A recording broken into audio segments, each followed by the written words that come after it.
So, what can actually we do gitu untuk bisa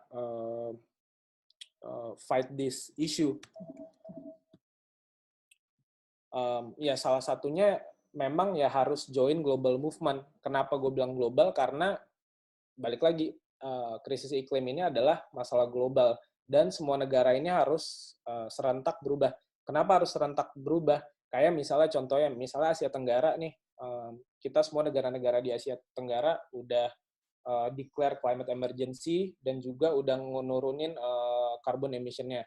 Tapi ya kalau misalnya negara kayak misalnya Cina, US, India atau Rusia nggak address the problem, sama juga bohong karena mereka juga penghasil kontribusi apa namanya karbon terbanyak gitu di dunia. Jadi makanya benar-benar yang harus kita lakukan adalah semua orang di seluruh bumi ini harus bersatu joining the global movement gitu.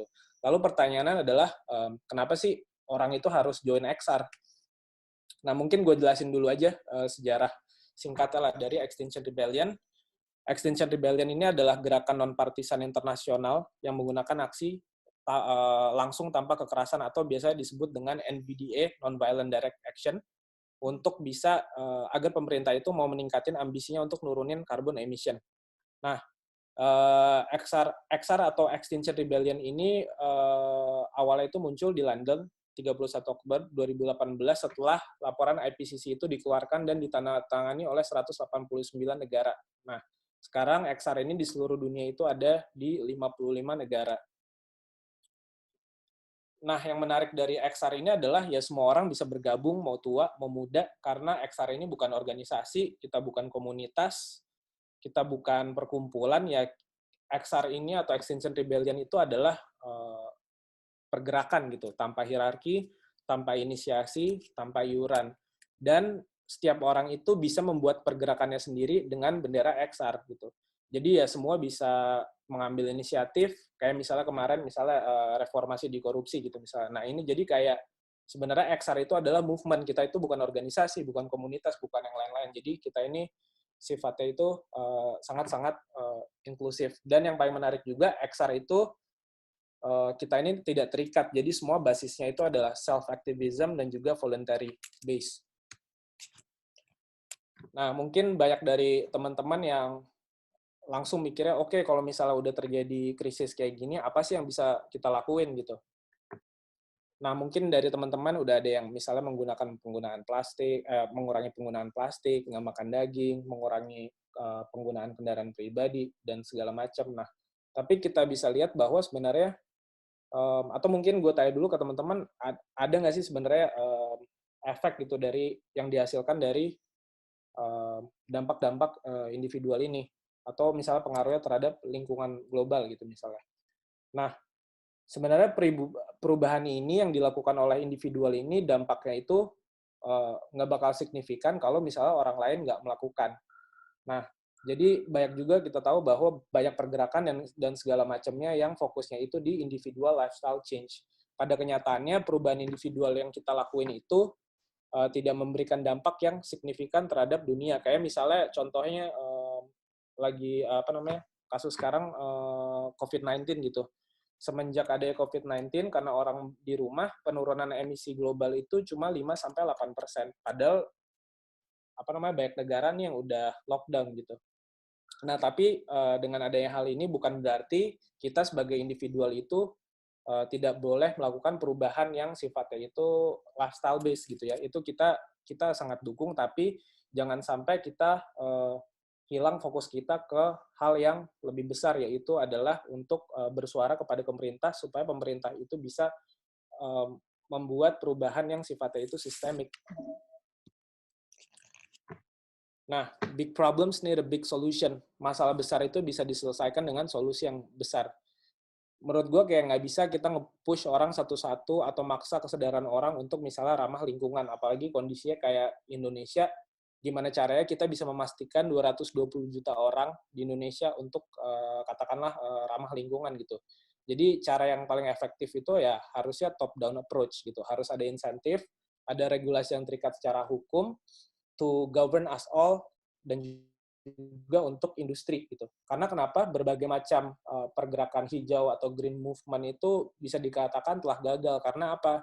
Suhu dunia ya dari kemarin tetap meningkat aja. Maksudnya udah banyak banget organisasi-organisasi yang fokus pada lifestyle change, tapi um, temperatur global tetap naik terus. Nah, makanya kayak ini di sini ada masif, terstruktur, sistemik dan sistematis. Mungkin kata-kata ini apa namanya kita sering dengar pas kemarin zaman Pilpres itu. Nah, zaman Pilpres aja yang kondisinya itu negara Indonesia aja, dia itu caranya itu juga udah harus masif, terstruktur, dan sistematis. Nah, ini gimana yang masalah global? Nah, kita harus benar-benar bisa memikirkan hal ini dengan sangat apa namanya besar, terstruktur, dan juga sistemik atau menyeluruh gitu. Nah, makanya di sini kita pengen fokusnya itu adalah XR itu fokusnya adalah di systemic change, not individual change, atau perubahan yang sistemik, bukan perubahan individual. Yang dimaksud dengan perubahan sistemik ini adalah perubahan yang sifatnya itu menyeluruh, tidak hanya dari konsumen aja, tidak hanya dari kita sebagai masyarakat, tapi juga industri dan juga negara yang bisa mengeluarkan regulasi yang terikat secara hukum. Boleh kok kita apa namanya melakukan individual lifestyle change. Justru itu kita dukung banget karena itu juga sangat-sangat penting. Tapi jangan sampai individual lifestyle change ini mengalihkan kita dari isu yang lebih besar gitu.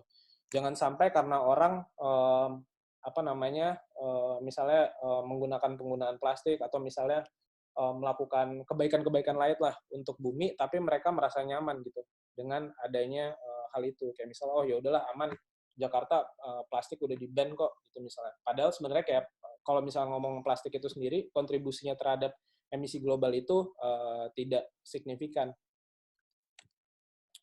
Nah, ini just 100 companies responsible for 71% of global emission.